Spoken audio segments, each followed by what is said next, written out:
High বন্ধুরা, আমি মধুমিতা। দেখো অনেক দিন বাদে তোমাদের সাথে একটা ভিডিও শেয়ার করতে চলে এসেছি। তোমাদেরকে আজকে শেয়ার করব যে আমার আরেকটা বাড়ি, যেটা মেদিনীপুরে, মানে দেশের বাড়ি। তো সেখানে আমাদের চাষবাস আছে, মন্দিরে পুজো দেওয়া আছে, ঘর বাড়ি আছে, সেগুলো দেখতে আমরা বছরে একবার যাই। তো সেগুলোই তোমাদের সাথে শেয়ার করছি, তোমরা দেখতে থাকো।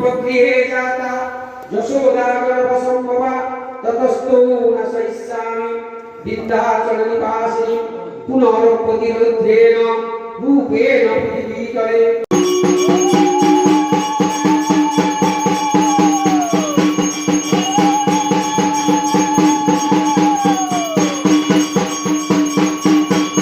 তোমরা আরতি দেখতে পেলে, আর এখানে কালী মায়ের দর্শন করছো। আর শেতলা মায়ের যে আরতি দেখলে তোমাদের কেমন লাগলো জানাবে কমেন্ট করে আমাকে। আর আমাদের এখানকার মায়ের গায়ের রং সবুজ। তো এক এক দেশে এক এক রকম। আমার শ্বশুরবাড়িতে একরকম, বাপের বাড়িতে একরকম। তো সবটাই আমরা মানিয়ে নিয়ে শ্রদ্ধা ভক্তির সাথে আমরা মাকে ডাকি। আর এই যে দেখতে পাচ্ছ চাষের বিভিন্ন জমি, এগুলো আমাদের চাষ হয়, ধান চাষ হয়। তো সেইগুলোরই একটু ছবি নিয়েছি, সেলফি নিয়েছি। আর তোমরা যেগুলো দেখছো আর আমার পাশে আছো, তার জন্য থ্যাংক ইউ সো মাচ।